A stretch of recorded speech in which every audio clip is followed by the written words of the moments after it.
Queridos estudiantes, bienvenidos a una sesión más de Principios de Administración.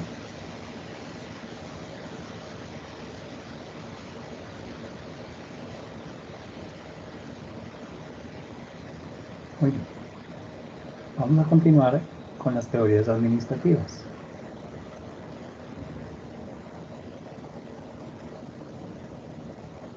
Hoy vamos a seguir con la psicología del obrero, administración constante de los obreros y distribución de los beneficios que produce el nuevo sistema según la teoría de Taylor. Pero antes, hablemos sobre la frase del día.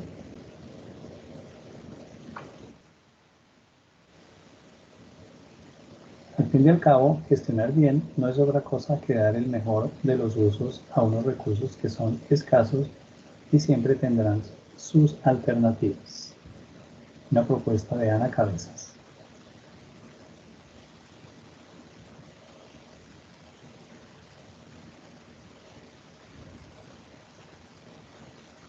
Como les decía, vamos a ver la segunda parte de la teoría de Taylor.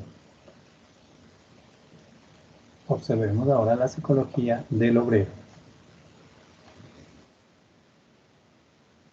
Existe otro tipo de investigación científica, el estudio de los movimientos que gobiernan a los hombres. Las leyes que resultan de experiencias de esta clase están sujetas a excepciones.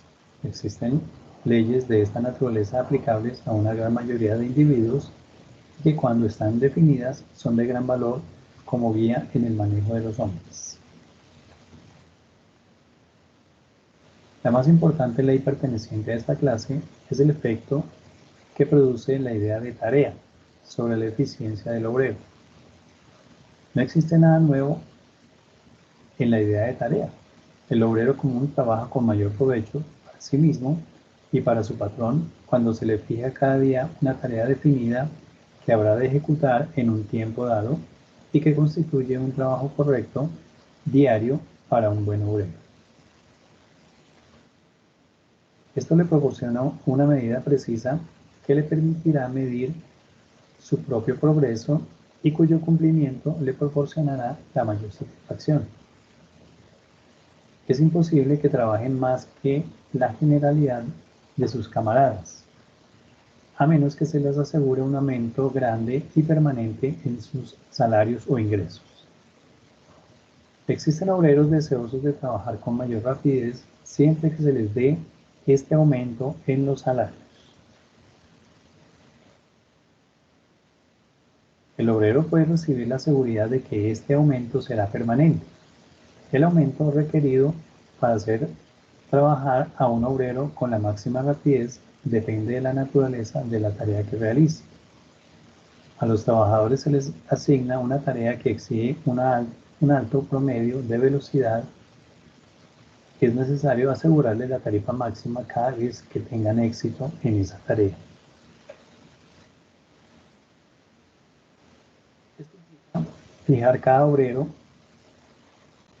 su tarea diaria y pagarle un alto promedio cada vez que consiga realizar su trabajo en el tiempo fijado.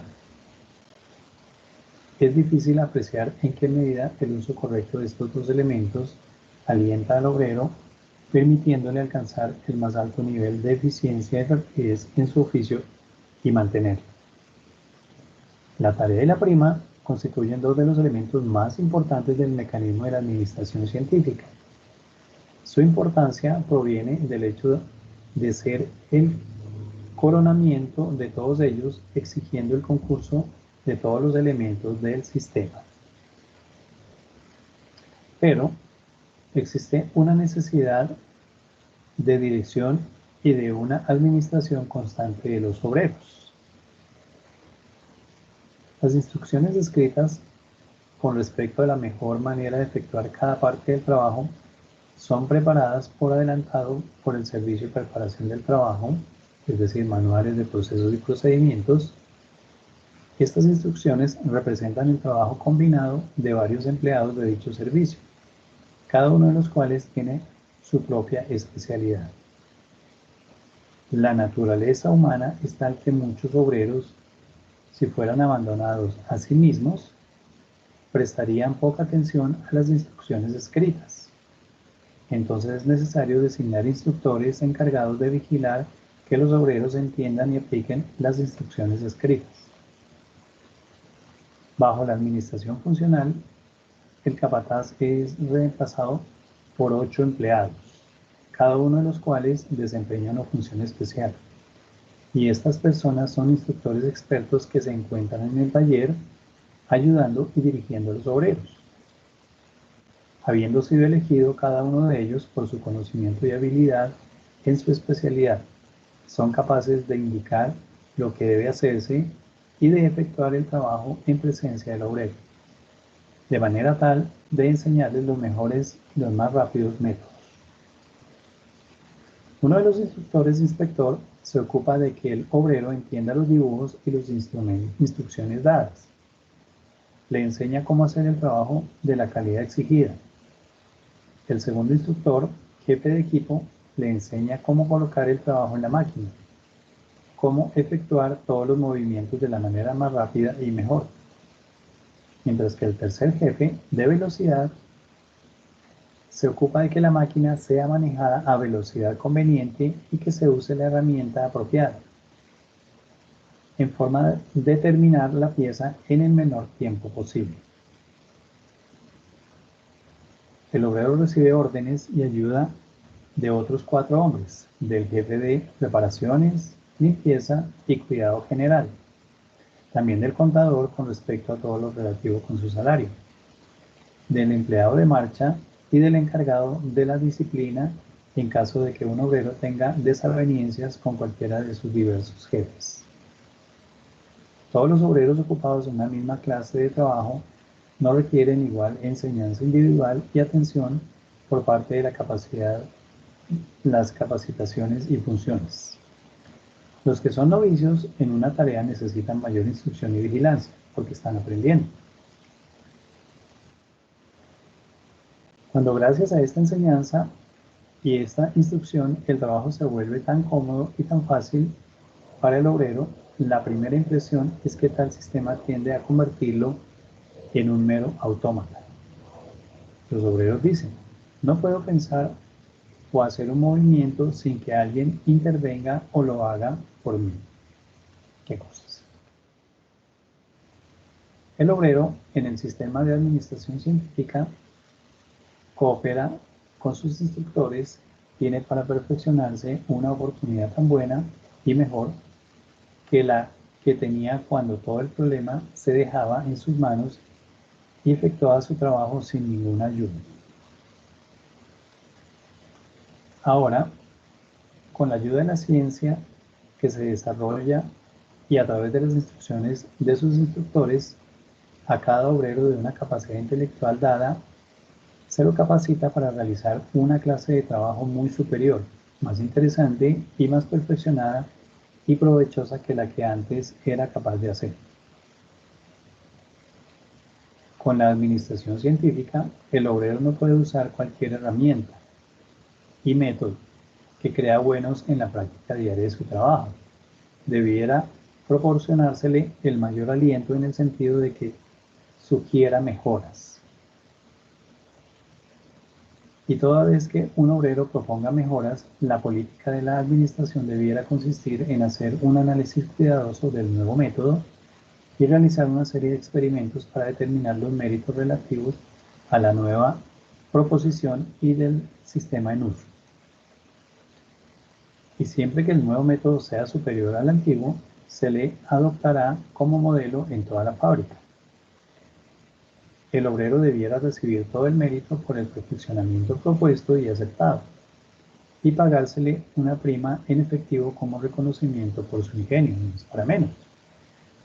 La iniciativa de los obreros tiene más incentivos en la administración científica que con el antiguo sistema individual. El mismo mecanismo puede producir en un caso resultados desastrosos y en otros los mayores beneficios. Un mismo procedimiento producirá excelentes resultados cuando se le pone al servicio de los principios fundamentales de la administración científica, mientras que conducirá al desastre si se lo aplica con criterios equivocados. Los elementos de este mecanismo, veámoslo: estudio del tiempo y de los instrumentos y métodos, un cuerpo de capataces funcionales, la estandarización de todas las herramientas y de los movimientos de los obreros, departamento de planificación, el principio de excepción en la administración, el uso de reglas de cálculo e instrumentos para ahorrar tiempo, así como las fichas de instrucciones para los obreros, la idea de tarea en la administración acompañada por una prima, una remuneración adicional, la tarifa diferencial, sistemas mnemotécnicos para clasificar los productos manufacturados y un moderno sistema de costos. Estos son los elementos del mecanismo de la administración científica. Su esencia consiste en una cierta filosofía que resulta en una combinación de los 4 elementos principales de la administración. El problema de la administración de iniciativa e incentivo a la administración científica consiste en un cambio en la actitud mental y los hábitos de los dirigentes y obreros. Este cambio debe ser efectuado gradualmente y mostrando al obrero ejemplos objetivos que, combinados con las instrucciones que recibe, lo convenzan de la superioridad de la nueva sobre la antigua manera de ejecutar el trabajo. Este cambio de actitud mental del obrero demanda tiempo. Es imposible tratar de obtenerlo rápidamente. Todo lleva un proceso de aprendizaje. Hablemos de la distribución de los beneficios que produce el nuevo sistema de Taylor. Es indudable que las personas interesadas en el bienestar de la clase obrera lamentarán que con la administración científica el obrero debe realizar el doble de trabajo, pero no recibe el doble de salario. Mientras que los que se interesan en los dividendos se quejarán de que bajo este sistema los obreros cobran salarios más altos de los que recibían anteriormente. También encontramos dos partes interesadas, es decir, los obreros y los patrones. Olvidando la tercera parte, los consumidores son tremendamente importantes. Los derechos del pueblo son mayores que los del patrón o los del obrero. El pueblo recibe la mayor parte del beneficio proveniente de las mejores industriales. Es decir, hablamos de los consumidores. El mayor factor que influyó en el aumento de la producción y en la prosperidad del mundo civilizado ha sido la introducción de la maquinaria. La mayor ganancia producida por este cambio ha beneficiado definitivamente a toda una nación, a todo el mundo. Los consumidores, a medida que se interiorizan de los hechos, insistirán más y más en que se haga justicia a las terceras partes. Demandarán el mayor rendimiento posible para los patrones y los trabajadores. Se hallarán los medios para obtener la eficiencia del patrón como del trabajador y una división de las ganancias de acuerdo con los principios de la administración científica. Pero dos de las partes se rebelarán contra este progreso. Los obreros se opondrán a toda injerencia en sus viejos métodos empíricos y la administración se opondrá a que se le impongan nuevos deberes y nuevos cuidados. Pero al final el pueblo obligará a patrones y obreros a aceptar de nuevo el orden de las cosas. Miremos las conclusiones de esta teoría. La administración científica consiste en una combinación de elementos que no existían en el pasado, es decir, los conocimientos reunidos, analizados, agrupados y clasificados en leyes y reglas de manera tal de constituir una ciencia, acompañada de un cambio en la actitud recíproca de los trabajadores y de la dirección. Resulta una nueva división de los deberes entre ambas partes y una cooperación íntima y cordial que resulta imposible de obtener bajo la filosofía del antiguo sistema de administración. La administración científica es ciencia, armonía, cooperación, rendimiento máximo, formación de cada hombre hasta alcanzar su mayor eficiencia y prosperidad. Las ventajas se aplican al público en general. Los hombres producen más. Este aumento de la productividad del esfuerzo humano se debe a muchas causas. Nuevos métodos, nuevas herramientas, nuevas máquinas. El aumento de la productividad de cada individuo produce una mayor prosperidad en toda una nación.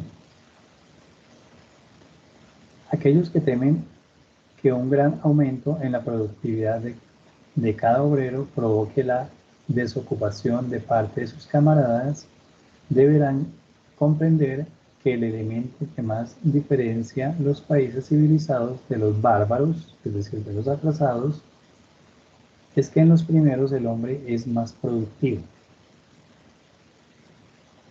La administración científica significará para los patrones y los obreros que la adopten la eliminación de todas las causas de disputa y desacuerdos. La determinación de la tarea diaria será una cuestión de investigación científica, mientras que la simulación del trabajo cesará porque no tendrá razón de subsistir. Que se está pagando bien, se es más productivo, entonces ya no se tendrá que simular esto. El aumento de los salarios eliminará la cuestión del salario como fuente de disputas. La estrecha e íntima cooperación y el contacto personal entre ambas partes hará disminuir las disputas y el desacuerdo entre las dos partes. Vamos con el complemento.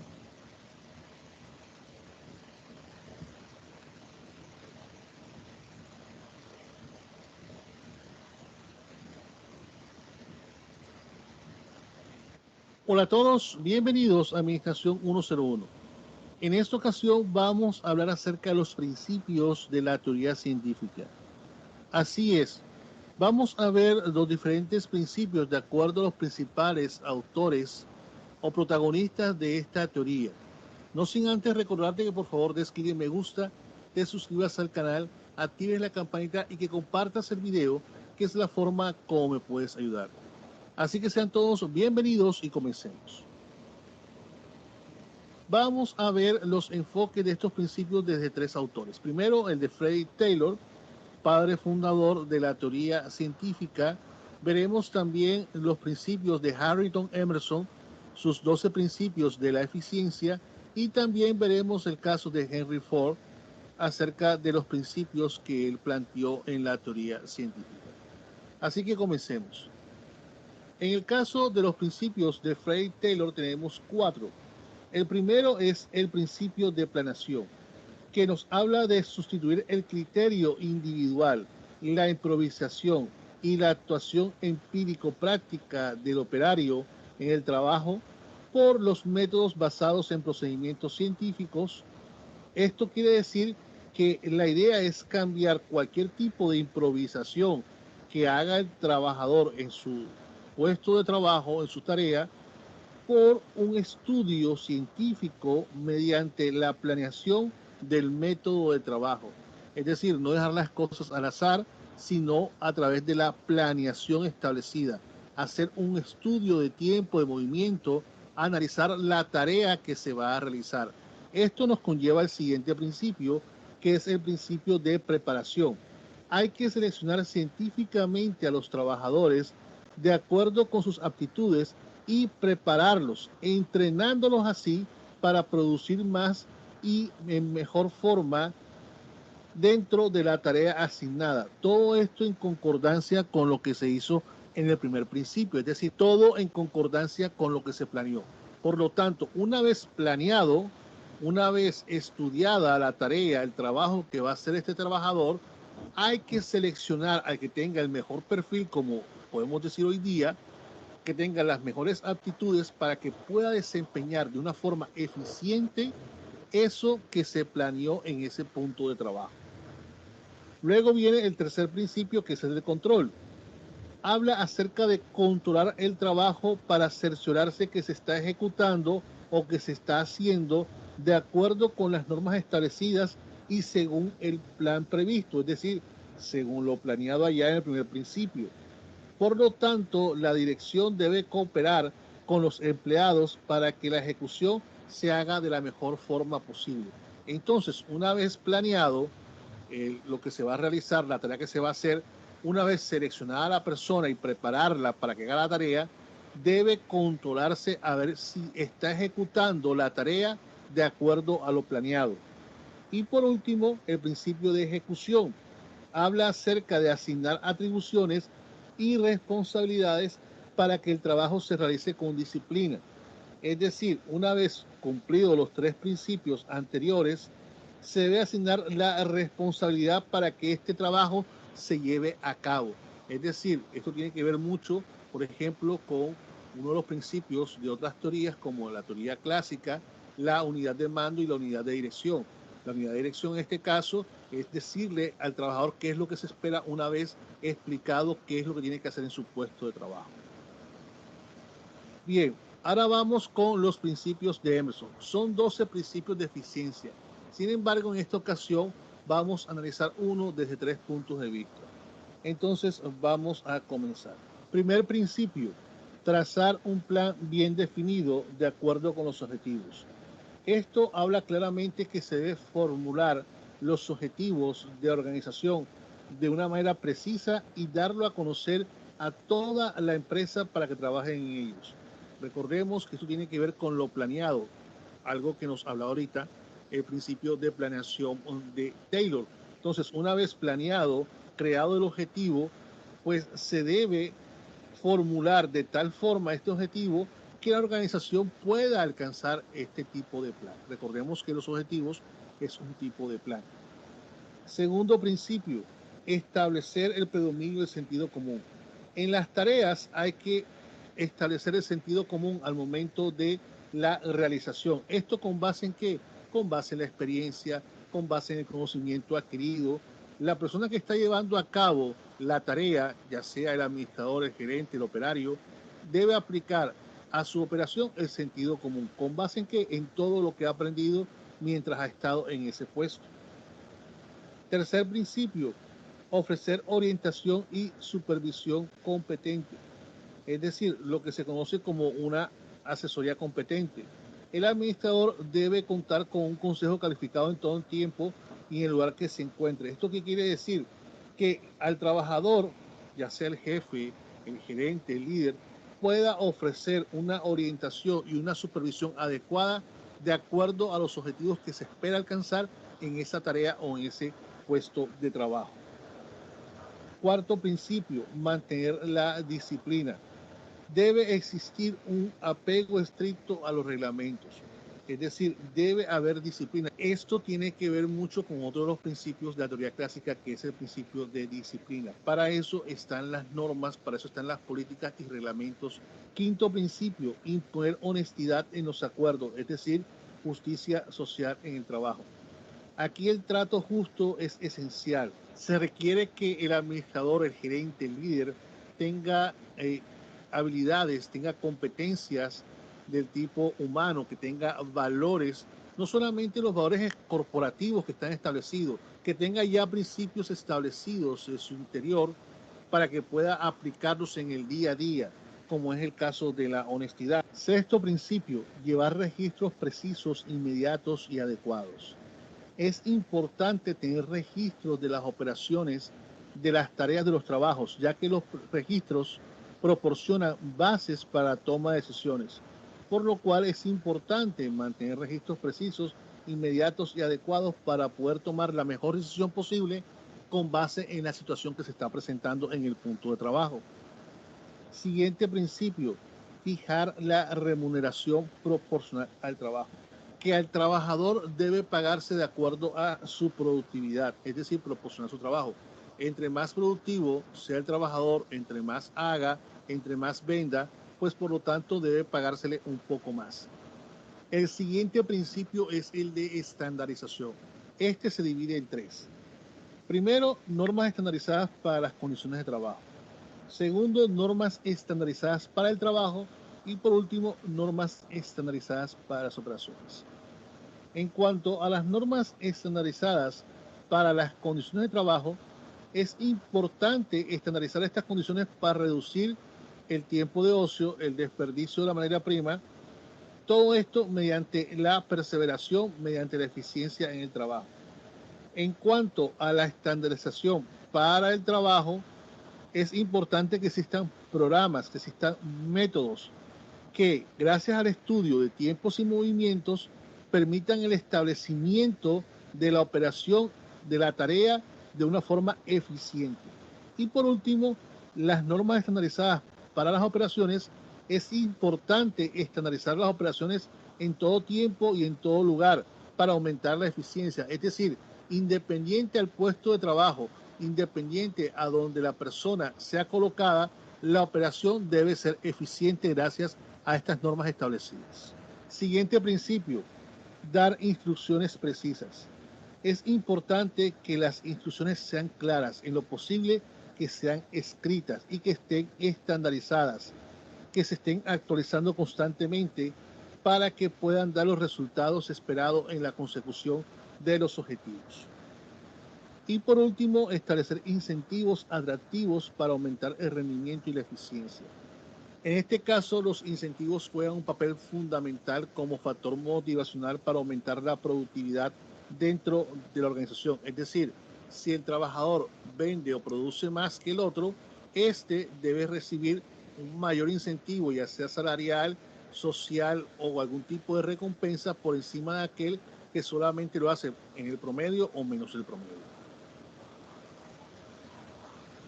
Por último, tenemos los principios de Henry Ford.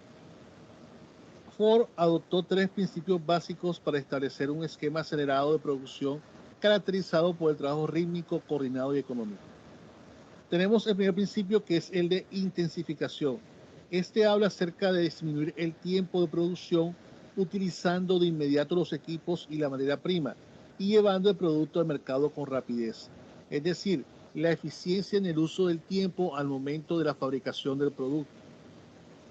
Segundo principio, el principio de economía. Consiste en reducir al mínimo el volumen de existencias de la materia prima en transformación. Esto llevó al éxito a Ford en el sentido que consiguió que le pagaran el automóvil que él hacía antes que se venciera el plazo de pago de salarios y de la materia prima adquirida. Este ritmo de producción, decía Ford, debe ser rápido. En palabras de Henry Ford decía: el mineral sale de la mina el sábado y se entrega al consumidor en forma de automóvil el martes por la tarde. Era uno de los dichos de Henry Ford. Y por último tenemos el principio de productividad. Consiste en aumentar la capacidad de producción del hombre en el mismo periodo, lo que se conoce como productividad, mediante la especialización del trabajador y de una línea de montaje.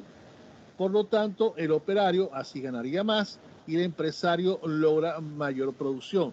Aquí estamos viendo que Ford está de acuerdo en la línea y los otros dos autores en cuanto al tipo de remuneración.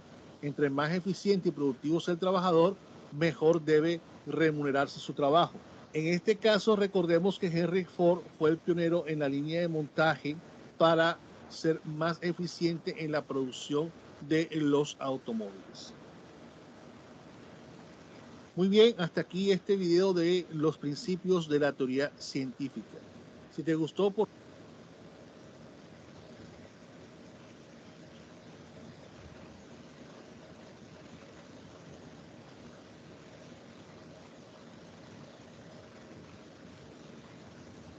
Apreciados estudiantes, muchas gracias por su atención. Nos veremos en la próxima sección. Muchas gracias. Hasta luego.